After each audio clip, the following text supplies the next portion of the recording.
about what's going on beyond the workplace, I think is one of the most important myths we have to continue to push on. Thank you for that, Pamela. And I'm interested to follow up with you when you talk a little bit about the nature of work and home. We'll get to this in a few minutes, but I'm sure you've got some really interesting thoughts about remote work and the developments in that arena over the last few years and the impacts and potential myths there on that topic. But we'll come back to that in just a few minutes, Pamela. Joy. Hello, everyone. My name is Joy Roscoe. Joy Roscoe, pronoun is she, her. I'm a DEIB consultant and I am now the Senior Manager of Diversity, Equity, Inclusion for United Way of Greater Austin. And I believe the question was, what is one of the most commonly known myths regarding wellness and mental health in the workplace? I would say one of the most common myths, I would have to agree with Pamela, in that it's separate from that your work life and your home life are two separate things. Because we show up in both our home life and our work life, all of ourselves, they are both interconnected. Absolutely. There's another topic. I think this intro is going to give us the framework for our discussion over the next 50 minutes. So love that thought there, Joy, and we'll get back to that. Melissa, I'm just going clockwise on my screen. I'm noticing. By the way, Joy, I'm currently in Austin for some client events, so I don't know which direction you are, but I'm waving to you from the hotel. I'm Melissa Doman. I'm an organizational psychologist, former clinical mental health therapist, and author. I specialize in teaching companies and leaders and individuals how to realistically and constructively talk about mental health in the workplace. So my clients range from really large organizations like Estee Lauder and Google and Dow Jones, all the way down to teeny tiny companies and everything in between. One of the myths that I love going on harangues about is that mental health at work conversations and campaigns need to be 100% positive. I'm sorry, I just had a little audio drop there. Maybe it was just me. I was. What did you just say that last sentence there? I'm so sorry. No, you're fine. So the myth that I love to bust and often go on harangues about is that mental health at work campaigns need to be positive 100% of the time. They shouldn't, and they don't have to be. This is something that you talk quite a bit about, Melissa, and so I am super interested to dive into that today as well. We will certainly spend some time there, but thank you for that lovely intro. Tim.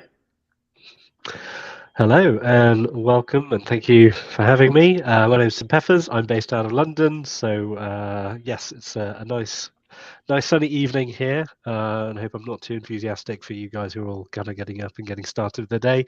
But I work for Philips International. My background and my sort of speciality is in analytics. So I manage the advanced data science team in our HR analytics department, but we do a lot of research around sort of the DEIB area and have done quite a lot of research around well-being and also psychological safety. So that's kind of my angle, and that's where my interest is.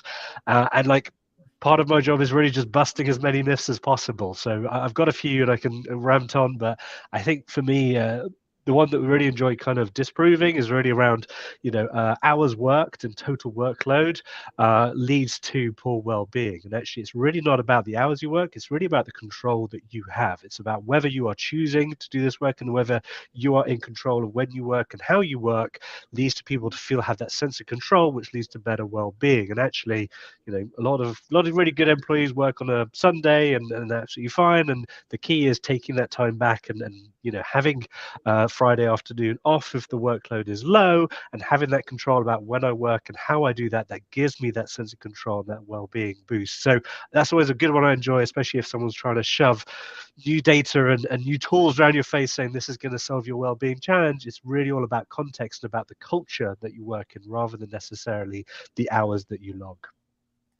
Love it. Another great angle there, Tim, and thanks for joining us from over the pond, at least from my vantage point. So lots of interesting, different topics that you all touched on, but probably some strong interrelationships within. I'm interested to circle back and maybe try to find a thread between why these myths perpetuate in the first place. Pamela, you talked about the difference between being at home and being at work, and remote work with a little bit implied there. Joy, I think you also talking about similar things, right? Melissa, you talked about this relentless need to talk about the positive part, the positivity and all of that. And Tim, you talked about psychological safety and giving people more control and security over the way that they dictate their work. All of this sounds really smart and it makes a lot of sense. Why is it so hard? Why is progress sometimes so slow when it comes to mental health and wellness in the workplace in terms of making progress in the areas that you all just discussed? Can I raise my hand? Oh, Please. Melissa, I saw Melissa ready to jump, so I'm happy to go after you. Only if you don't mind. No, not at all.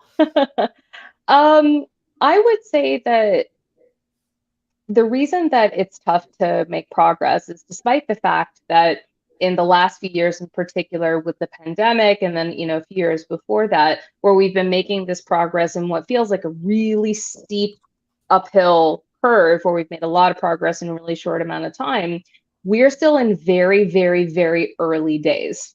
So we are battling a really, really long narrative about why people should be nervous or afraid to talk about this topic in general, let alone at work. And so I think there's been a lot of work that's been done in terms of destigmatizing talking about mental health, destigmatizing talking about mental illness, saying that it's really important to do it. But I think we're still not acknowledging what people are coming to the table with in terms of their personal experiences, or even looking through a DEIB lens of people's cultures or religions or the countries that they live in that condition them about how to think about this topic, if it's acknowledged at all. So I think that, yes, it feels like we've made a lot of progress, but in the grand scheme of human history, we're still guppies in terms of, where we are in that development journey. And so I think we shouldn't really confuse a lot of progress in a short amount of time with being where we need to be.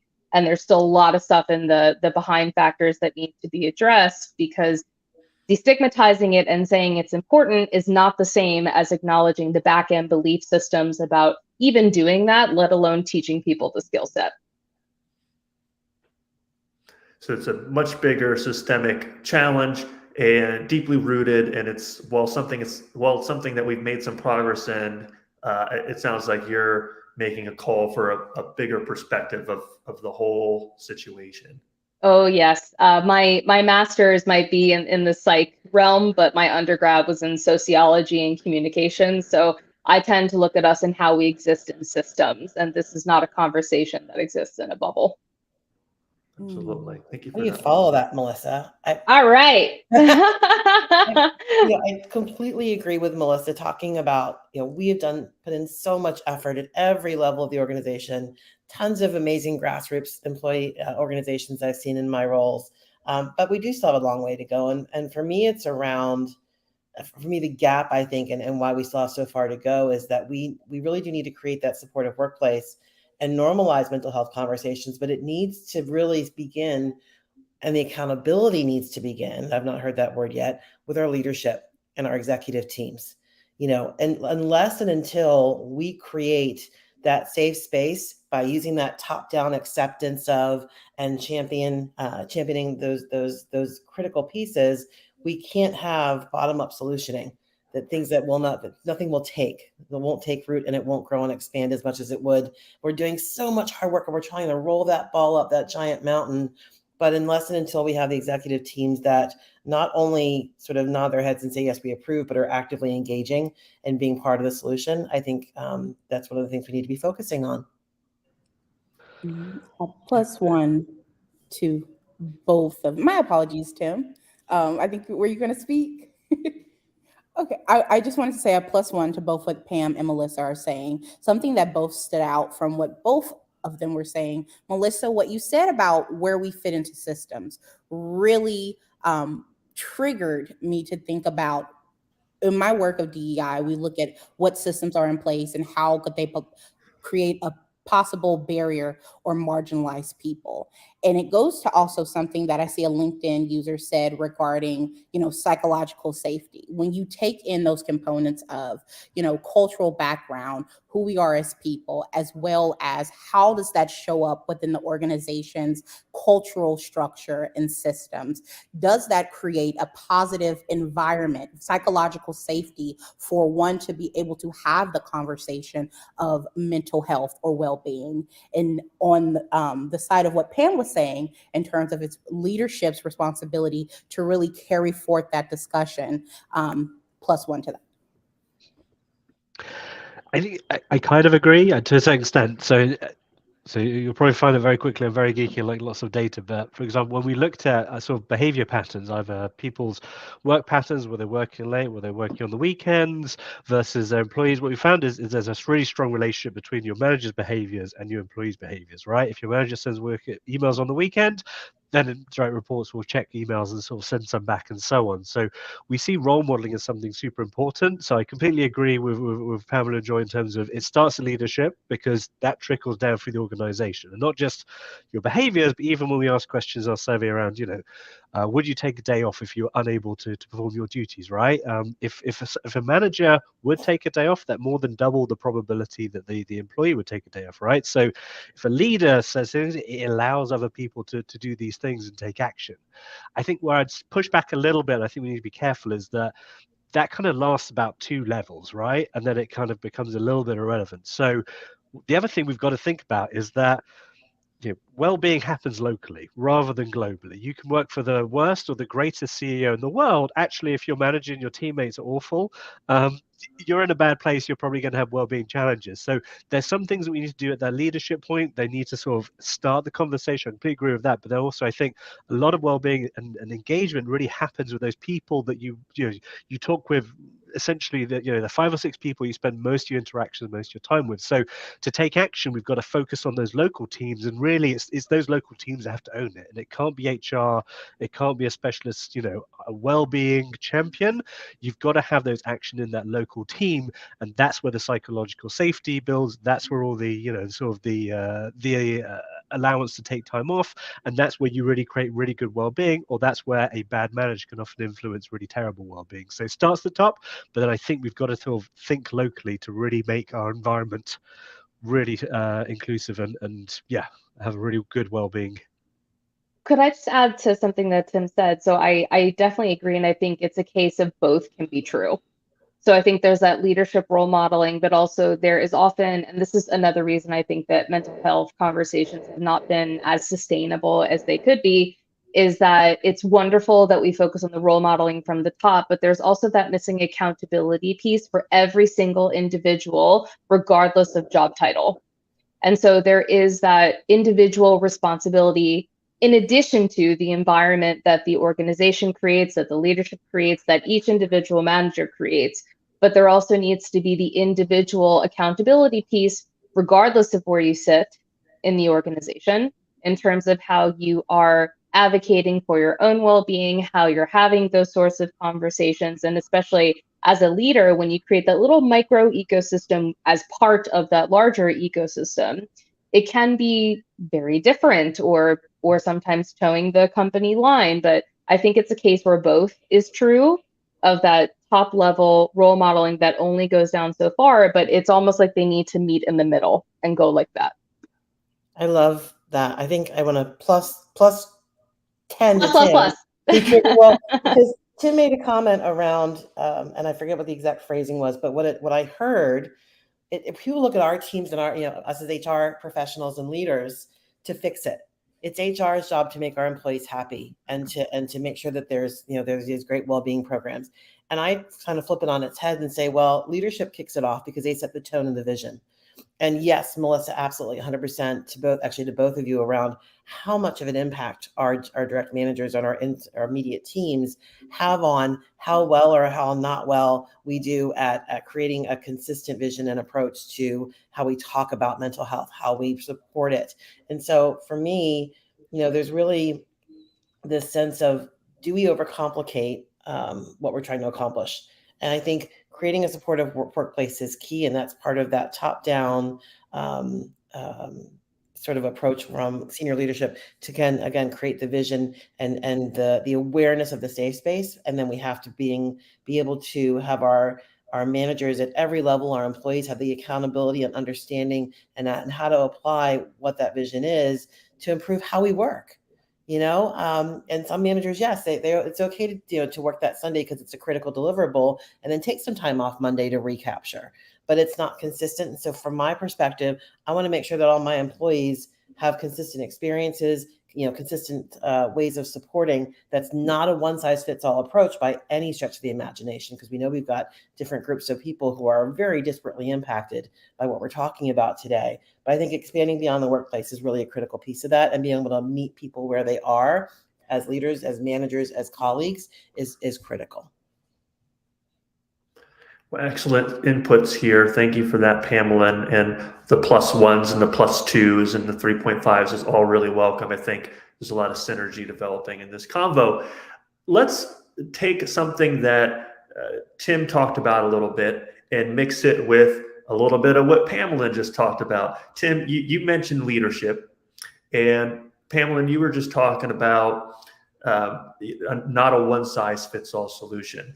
What I'm seeing in this audience today, I see individuals from Turkmenistan, from Israel, from Pakistan, from places as out there as Texas. So I'm interested in trying to understand the mental health conversation as we think about the global audience. There's not a one size fits all, but what are maybe some myths that we get caught up in when we think about designing a mental health and wellness approach for a global or a highly distributed organization? And to Tim's point there, what role does leadership maybe have in this? I think it's one of the myths that I've seen is that it's on the individual to ask for help. And that's why I'm a stark advocate on that leadership piece. Completely agree about having to meet in the middle. But before we can get to that middle place, we first have to start with point A. And point A comes from leadership. And it's leadership saying, what organization do we want to have and how successful with that organization do we want to be? And in terms of success is what is the environment? What is the ecosystem that our employees are able to be them best selves and then create the best work possible? And so I think I want to pause to let people talk, but one of the myths is that it's on the individual to speak up and say like, hey, I'm having challenges, or, my mental health or my well-being is not where it should be. It shouldn't be the responsibility of the individual contributor or the employee. It should be a ongoing communication or campaign regarding this is a priority. I'm nodding my head at you, Joy, vehemently. I think one of the things too that Joy you touched on, it can't be one size fits all. It's not about meeting in the middle. It's about really using, and I'll nod to Tim here, but we have to use data to not only make decisions around how we build our programs, but also to make sure that we're creating, again, it goes back to that bettering the ways that we work. So I just read a study last week. Women are, I think, 30-something % more likely to feel burnout than their male counterparts. And this is not a global, this is a US. So we need to look at data globally and then create those engagement programs and surveys and grabbing the data to make sure that our employees feel like, they have autonomy, that their work is important and it's meaningful, and give them opportunities for growth. These are all things that are stepping stones to improving how people work, and it makes them feel empowered to speak up when there is something that's off kilter and they need more than what we're giving them right now. Yeah, I completely agree with Pamela in terms of, we see the same. I can't go too much into our data, but we see the same kind of trends in terms of, I said sort of the workload doesn't necessarily predict who's going to necessarily burn out or have poor well-being, but we do see a strong relationship between that workload and the psychological safety. And I think the more we keep on looking at the different angles, whether it's diversity, whether it's, kind of well-being, whether it's inclusion, we seem to get back to the psychological safety, and psychological safety is kind of really key to, like to Joy's point, allowing people who they want to be and actually bringing their voice and actually being themselves at work. And so I think, go to the point of who's accountable. I don't think it's a meet here and a compromise. I think there's basically, the way that we look at it is there's 4 different parties here, right? There's HR, there's leadership, there's managers, there's employees. Everyone has a role to play. The question is, what is HR's role, right? Because actually well-being is something that is not necessarily good we're not good at it, right? We're good at processes, but you can't process a well-being, right? It doesn't work. It has to be about changing culture. So how is it that we can create a culture that can create the right ecosystem so people can, if they want to speak up, or at least, kind of acknowledge that there's something wrong if the manager picks up on some of these signs, like, employees working too long or not taking a day off when they're sick, right? So I think that's a key thing that HR can do. And I think if you get psychological safety right, it starts opening up all these possibilities, not just helping you with your well-being and your inclusion, but I firmly believe that's also going to help you become, more consumer centric, because the different people in your organization can bring their different views and you can understand your customers better. So I definitely think something that HR can look at, rather than just trying to focus on well-being, is think about psychological safety, and then you make these gains in all these other areas that are also really important. I really like that. Oh, go ahead, Melissa. No, go ahead. Are you please. sure? No, go ahead, please. So I want to build on what all 3 of you are saying and also give a clarification, if that's okay. So when I was talking about, the top down going like this and individuals going like this can't go like this until the priority is communicated. And until that psychological safety is explicitly established, because, that famous saying, if it goes without saying, you could say it was never said. So there has to be the psychological safety and the ongoing communication of those priorities to give folks the option, not the obligation, the space to have those conversations about their mental health. And what I was explaining by the individuals going like this is that no one will speak up for themselves if not them. And so the environment has to be created so they feel that they have the psychological safety and the option to do so. And so making sure that individuals understand that once that environment is created and maintained and nurtured and kept consistent, and leaders are role modeling, that they're not just encouraging those conversations, but also participating in them. Because it's much easier to say, oh, you should talk about this, but they don't role model or participate or show their own stuff. That all has to occur before individuals are getting those signals saying, oh, I can talk about this. And if I need to, then here are hopefully some opportunities where I can do that. But all those things have to occur before it can go like that. So just want to put something to you on that, Melissa. Would you say that maybe we could say a myth about mental health and well-being is that organizations sometimes think that doing a mental health and well-being initiative will create psychological safety, where you're saying that psychological safety is part of a cultural thing that has to be made as a prerequisite in order? Yeah? Oh yeah. Nothing pisses me off more than seeing the occasional Wellness Wednesday that's just sprinkled into an organization with no role modeling, no ongoing initiatives, no nothing that exists before that comes, where they go, it's World Mental Health Day and it's fallen on a Wednesday. So we're going to have a Wellness Wednesday and we're going to talk about how to create positive cultures of mental health. That in itself is a whole separate conversation, but that is not even a modicum of being close to what we're supposed to do, because that's very checkbox-ish, and it's doing something to be seen to be doing it, not because it's the helpful thing to do. Because if it was the helpful thing to do, not the market dictated thing to do, it would look very different. And that would not be the first mention. So I think companies have a lot of confusion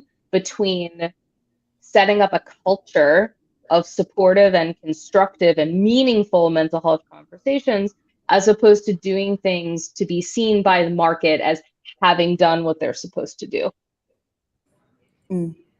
I'll come in with my plus 4.5. I think that's all right. Yay.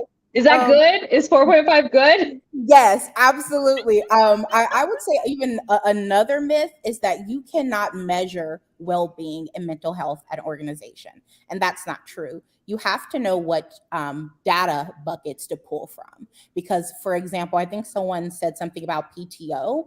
If you're looking at PTO for a quarter or within the busy season, and you're seeing that there's only a small percentage of employees taking off, that could be a red flag to you to now check in or put some sort of incentive or check in for the managers or even the employees on how are they doing, right? Going back to that workload and balancing workload in your everyday life.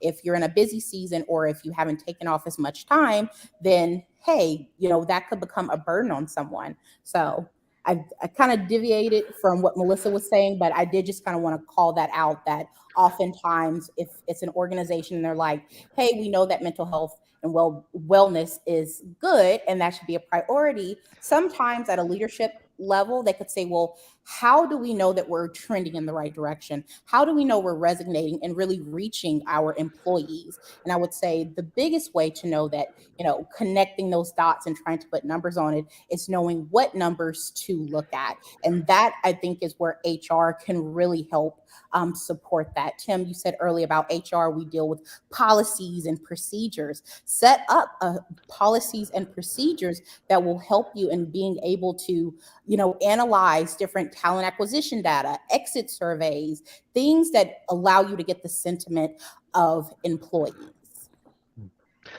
Yeah, no, I completely agree. You've got to figure out what to measure, and I think I always get a bit worried when companies say, well, we'll do well-being, we'll measure it, so we're going to look at sick days, right? Because your sick day data is not a measurement of well-being, it's a measurement of psychological safety. Do people feel they can take time off, right? And if you try and put some KPIs around, let's reduce sickness, what you maybe just be doing is pushing more people to come into work when they're not well, and that's going to have so many terrible implications, right? Same thing with paid time off, right?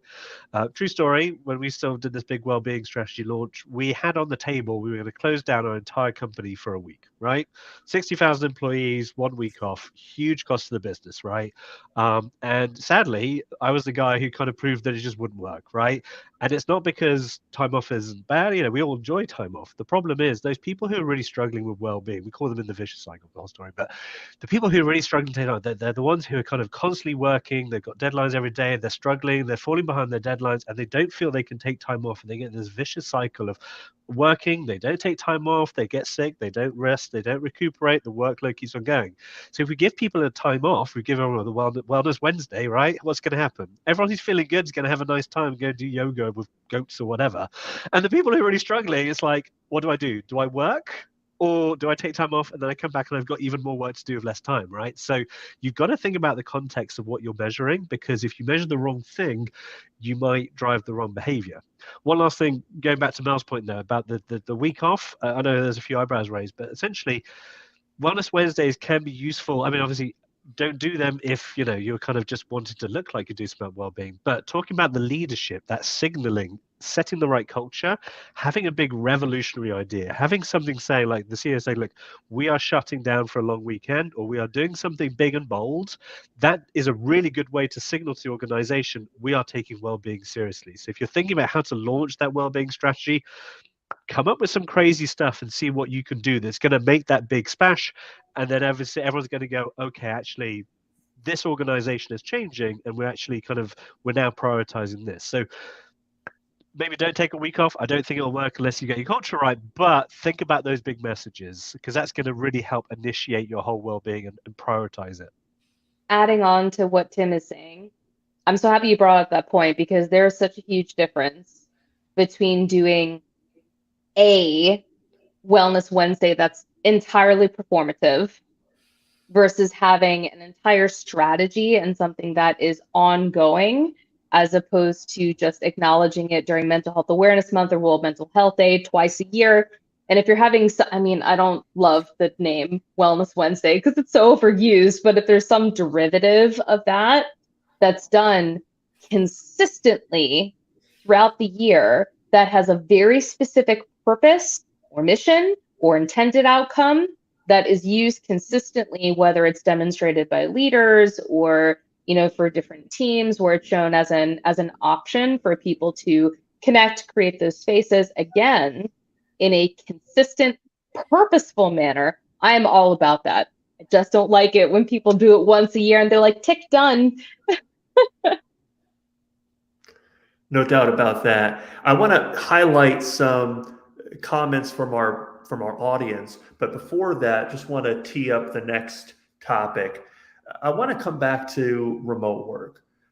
Pamela had mentioned that earlier in our discussion today, and interested to talk more pointedly about what we see as some of the challenges around creating mental health and wellness for remote employees. What are maybe some misconceptions that we have as organizations? Tim, I loved that that conversation about taking time off and understanding the needs of your employees is important. And of course, there could be a DEIB perspective there, but sometimes the differences in terms of needs can come down to the level that an individual works in an organization. It could come down to a particular department or function in the organization as well. So I love how that conversation highlighted some of that. But let's talk a little bit about remote work. But before I come to you, Pan, I just want to highlight a couple of really interesting comments. Cherie mentioned a few minutes ago, safe spaces will be different for each person as well. So it's important to meet folks where they are.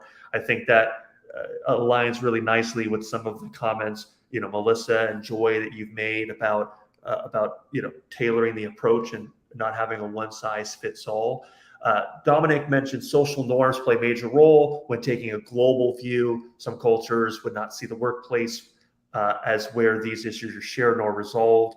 I think we've touched on that a little bit, but it's really interesting. He talks about local solutions to local problems help avoid a bias towards westernized thinking. So there's probably more to unpack there. But for now, let's talk a little bit about remote work. So I'll open it up to you, panel.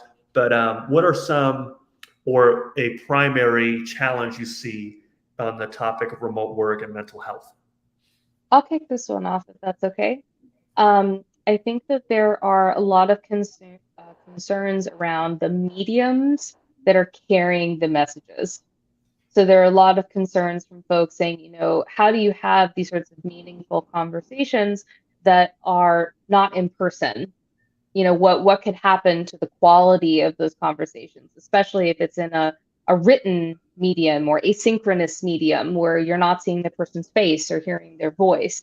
Now, ever since the pandemic kicked off, and I know we're in endemic status now, but look at what we achieved in the past several years, where we changed how we work, when we work, the ways that we work, and doing it in a remote environment. And so as the world has evolved, the conversations can and should evolve as well. And so, yes, it is ideal to have folks who you can see their face, you can hear their voice, to have these conversations. But at the same time, not everybody is comfortable with that. We're looking at someone or hearing them, it can make them feel a bit more apprehensive. They'd rather put their thoughts together in instant messaging or in an email or something like that. Granted, it's better to hear those vocal tones, see those facial expressions, but just because we're not physically in the same place does not mean that you can't have these incredible conversations. I mean, look how teletherapy exploded. And that's clinical counseling that's done in a virtual environment. So if therapists can do it in a virtual environment, granted that those are trained professionals, they're doing a very specific service for non-clinical, general mental health, well-being, check-in conversations. Yes, there's a bunch of different mediums that we can use. And unfortunately, if we're not in person, it can feel different. But that doesn't mean you can't have really meaningful conversations in a virtual environment, because the world has changed. How and where we have conversations has changed. And that doesn't mean that mental health conversations can't evolve too. I think, yeah, I think that's a wonderful highlight of one of the opportunities and the risks, right, of remote working. And I think for me, that's the way we need to look at it. We can't look at it as in one's good, one's bad. I think there's opportunities and risks everywhere. And I think, again, we've kind of gone quite deep on this, but we see when people are remote working, they tend to be more flexible. They vary their hours more. They actually attend less meetings and stuff, but they actually send less. When they come into the office, though, the output ramps up. Everyone's like wanting to look like they're busy, but also they have this very fixed mentality. I get in, I do lots of work, I leave at 5, and you see these kind of different mindsets as well when people are watching you versus not watching you. So I think one of the risks around offices is really around, people just kind of working stand hours and not using that flexibility and having that control. Whereas remote working is great, they have that control. So they have that kind of sense and they can pick and choose their time and they're not worried about what other people think about them logging off at 4 and then logging back on at 7 if they can pick up the kids and then got some more stuff to do. I think the risks at home is that disconnection. We do see better teams that actually come into the office the same day have better relationships when we kind of ask about their boundaries, have more trust, see more career role models. But the other thing, the risk is also when you work from home, that flexibility does kind of help with the presenteeism stuff, right? If I'm not well, I literally have a bed right here, so I can just roll into bed. I'll just had a couple of meetings and stuff like that. So we do see our remote workers taking less sick days. So then, but the question is again, that's going to catch up with you if you keep on trying to push through because it's easy to do, and I'll do half a day here. People aren't really taking that self-care. So I think it's really about understanding what the risks are, understanding what the opportunities are, and then really trying to build your policy around that kind of flexibility and trusting the employees and empowering them to make the right choices in terms of what is the best stuff and the best work that you can do in the office, what are the things that you're going to work best at home, and build up that kind of that trust in them that they can make those right decisions whilst watching for those safeguards and monitoring things like presenteeism. A plus one to that, and I think this, I'll go ahead and I'll drive the stake even further into the ground by saying I think the manager, I think this is off Melissa's way earlier point, the manager can make or break that experience that Tim just shared. And that's why that top down sort of overlay is so critical because, I find that when I talk about wellness and how it's part of, it's not just one program, it's part of who we are culturally, as a leadership team, as an employee, and I lean heavily and partner heavily with my DEI colleagues because how people experience mental health at work is intrinsically tied to who they are and how they identify. And that's why I was originally had said it can't be a one size fits all approach.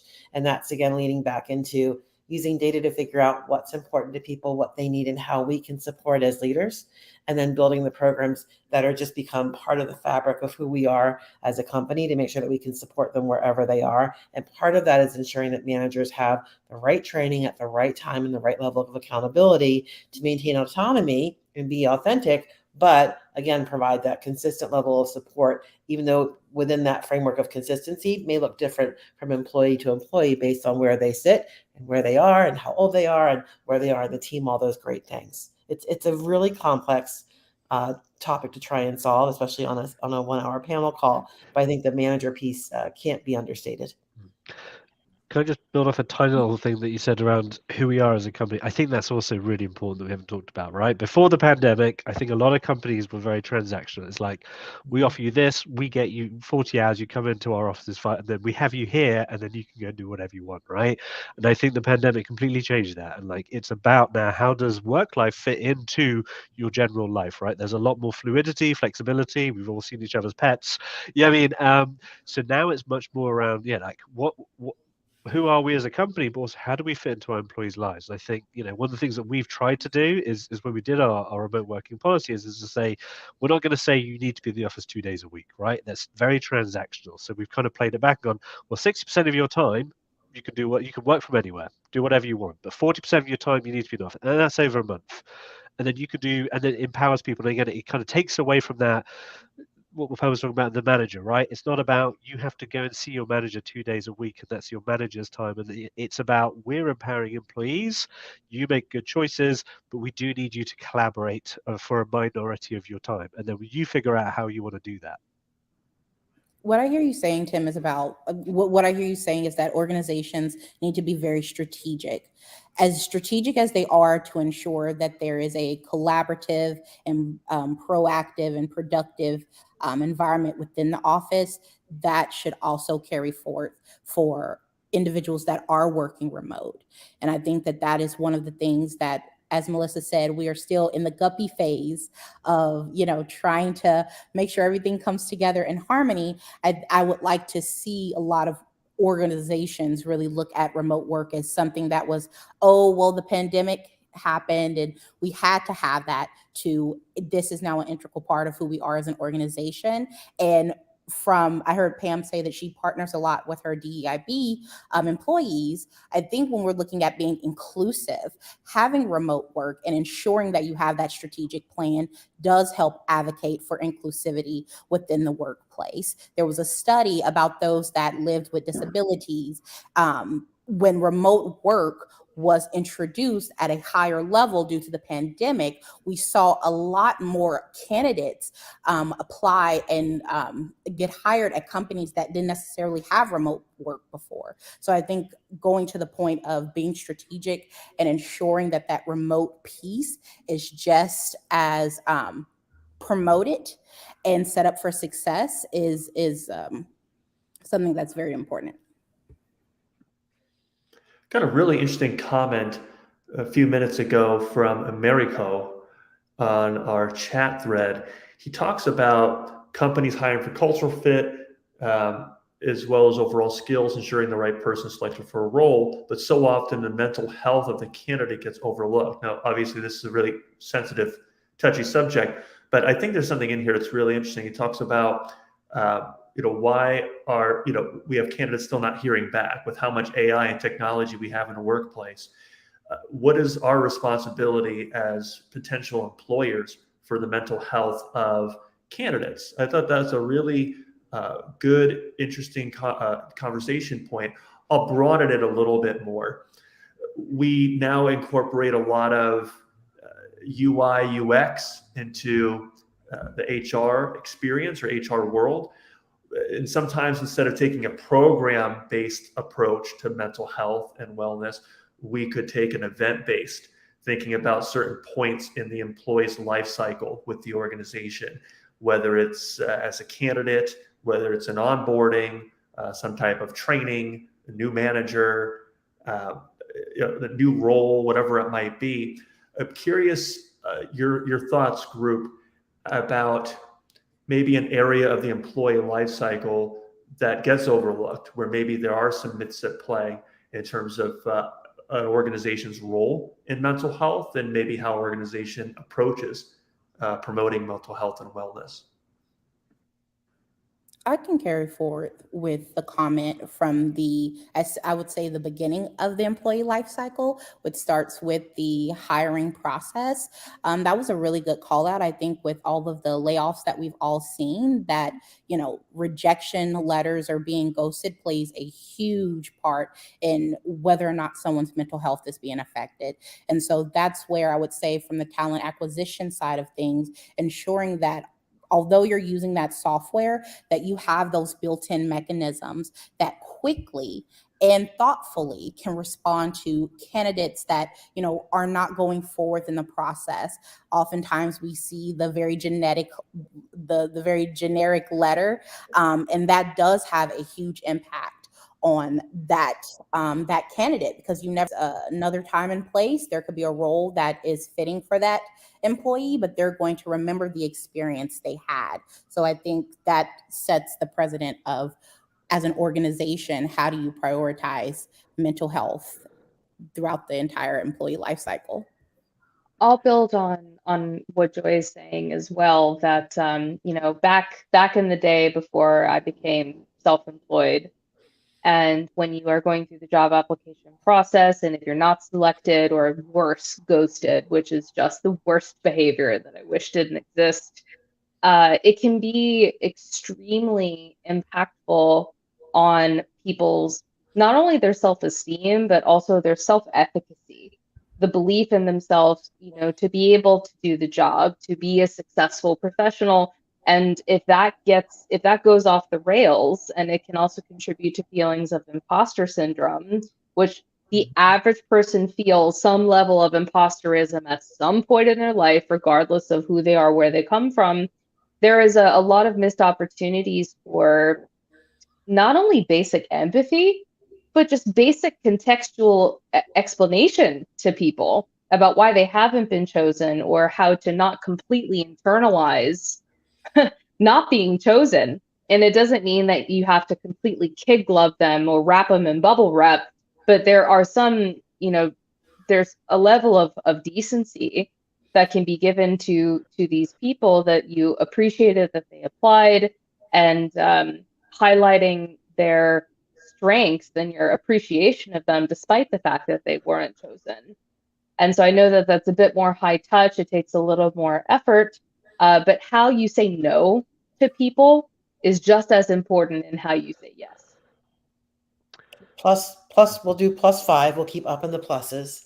I think it's a great point, because it's not just about branding. When we first started hearing about ghosting, it was really about, oh, what a horrible branding experience. I think it goes so much deeper than that. Melissa, you really took a nice turn into that, how important it is emotionally and the impact of it.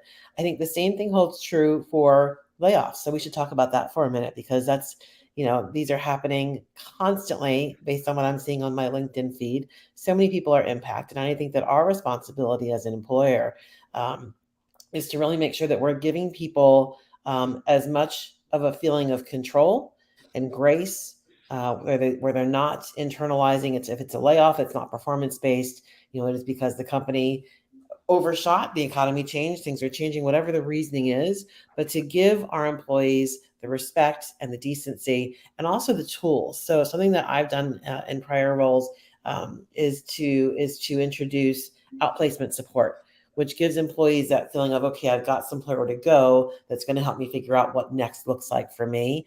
And so I think ultimately it comes down to, again, meeting employees where they are, understanding what they need out of this conversation. And there's a little bit of white gloving there, absolutely, but also giving them the tools and the respect as part of the conversation versus a form letter or a form sentence that needs to, a series of sentences to say. Pamela, do you mind if I add very quickly, and this is a very crude example.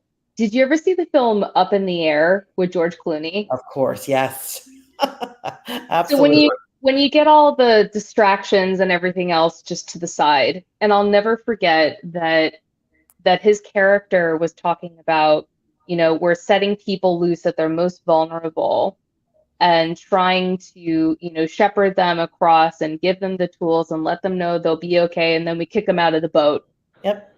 And I was like, that was beautiful, except for the end. But what I actually really appreciated is, with such a tough thing to do, he tried to do it with a bit of empathy and trying to be present for those people. And I, with the psychology brain, I paid very close attention to that.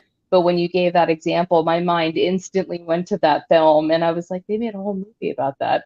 And then Anna Kendrick's character, unfortunately, was depersonalizing that process and making it much more detached and everything. It's all about operationalize. That's the key word right now. Let's operationalize everything, right? These are humans that we're dealing with. I saw a comment that talked about the people that are left behind.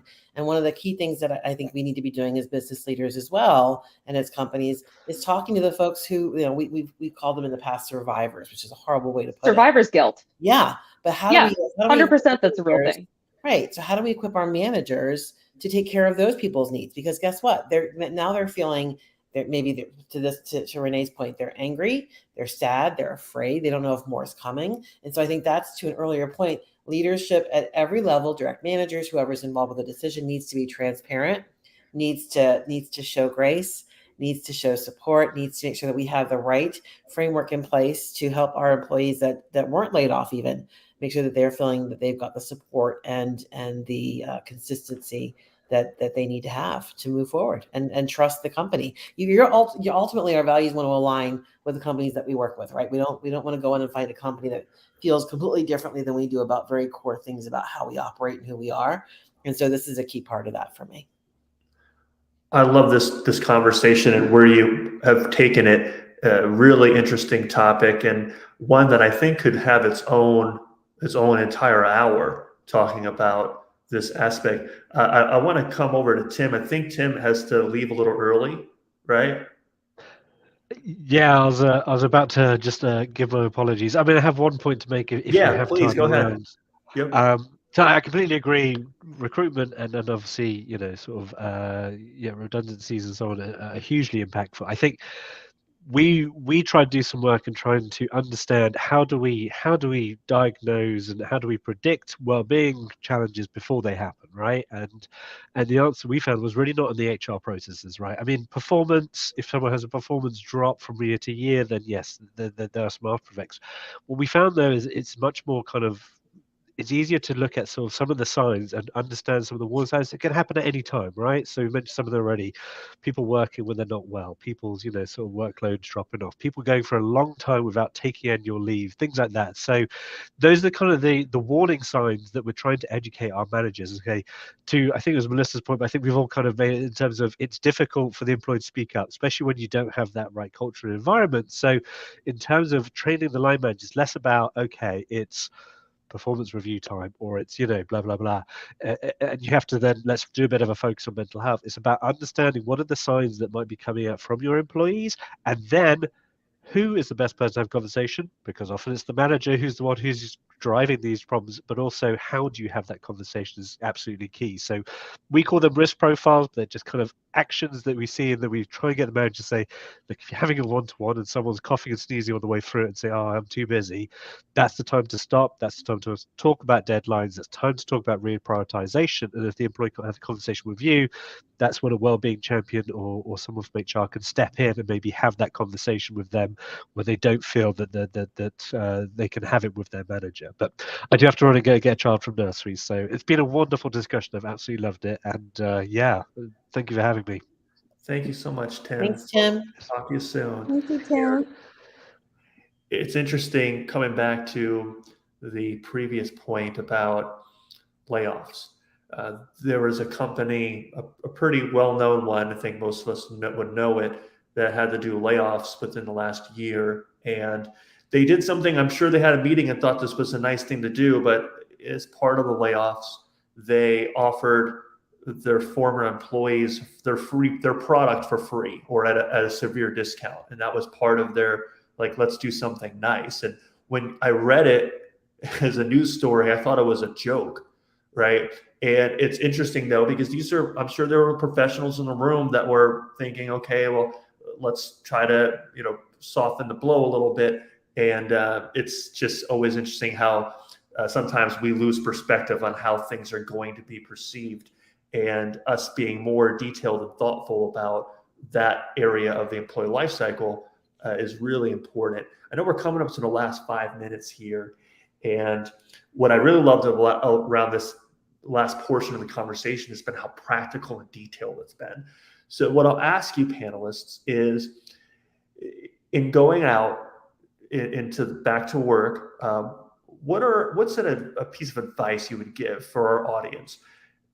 Something that they could do today, this week, that could help to bust a mental health and well-being myth in their workplace. It could be something just that they could do within their own sphere of influence. It could be a conversation that they could have with leadership or with managers, whatever that thing might be. But it's a real practical, tip would be a great way to send us off today. I'll kick it off. Oh, well, you know what, Melissa? I saw you on mute. I would love to hear you kick it off. I've enjoyed your dialogue this whole time. I've enjoyed your dialogue this whole time, but everybody, it's been great. I think that the myth I would say that folks can bust is, and this is, I'm obviously biased because this is really core to how I approach this topic. So I think the myth to bust is permission alone is not enough to talk about mental health at work. It's also about equipping people with the skill set to be able to do it. So that is the core of what I focus on is, again, you can destigmatize till you're blue in the face, give people permission till they're blue in the face. You have to teach them how to actually have the conversation and educate them on what the obstacles might be and how to overcome them. So that would be my myth. Permission is not enough. You have to teach folks the skill set. Quick follow-up, because we do have the time.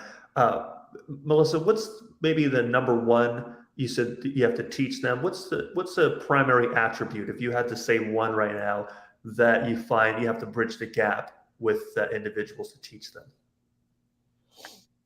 Oh gosh, language choice. You'd be surprised the lack of dedication there is to just 1 or 2 seconds between the words that roll around in people's brains versus what exits their mouth in mental health conversations. I wrote a whole section on it in my book where I was like, the words we use matter. And people are so quick to abuse words when it comes to mental health because it's much more ambiguous, maybe not as concrete as physical health, but I would say language intentionality when you're talking about mental health is underestimated and very critical. Thank you for that. I'm on a journey with that myself. So I'm a stickler for words, so I am a tough critic, but just really trying to say what you mean is a highly undervalued skill. thank you for that. Joy, let's go to you and then we'll finish with Pamela. Of course, I would say one of the things that you can start doing now is to build in, whether you're in HR or in leadership, to really provide and teach accountability for the managers, right? Again, on a day-to-day basis, a majority of the employees are going to encounter their managers. So coaching and really elevating those managers to know how to strategically implement those one-on-one moments where they are focusing solely on the person that they're talking about.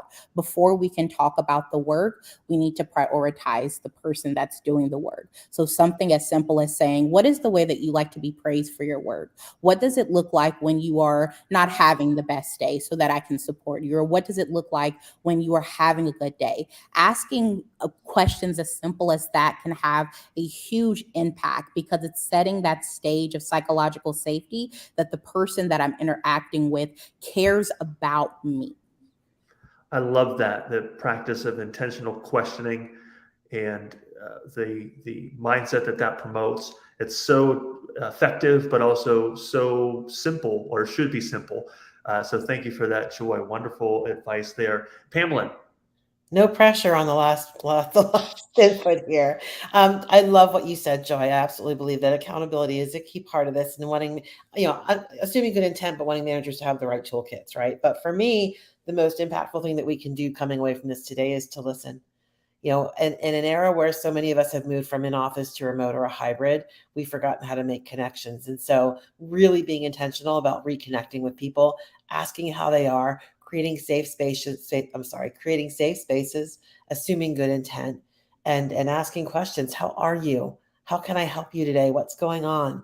I think makes a world of difference. If all of us, if everybody on the call went out and asked 2 or 3 people that they work with how they're doing, what a difference that would make. Because ultimately all this comes down to mental health is so driven by people feeling like they feel a sense of safety and belonging. And so those questions create that sense of belonging, and it can have such a huge impact. So that's my big takeaway. I love these takeaways. Melissa talked about moving beyond just permission to talk about it and getting into the skills required to do it well. Joy, you talked about asking great questions, intentional questions, and Pamela, the powerful nature of just listening. Thank you so much, everyone. I want to thank you all panelists once again, and audience. Truly insightful discussion. I personally gleaned so much. We've got more sessions throughout the rest of the week. Tomorrow's being Beyond the Fad and Noise, from well-being tech apps and wellness programs to the embedding mental health DNA of the organization. That sounds like a really awesome topic. I hope you'll check it out and visit the Hacking HR website or their LinkedIn profile for details on the rest of the sessions this month and beyond. Again, thanks to all of you who attended. Panelists, wonderful job. The whole Hacking HR team, Jessa, Enrique, for continuing to usher these really important conversations. Have a great day, great evening. Take care. Take care, everyone. Thanks.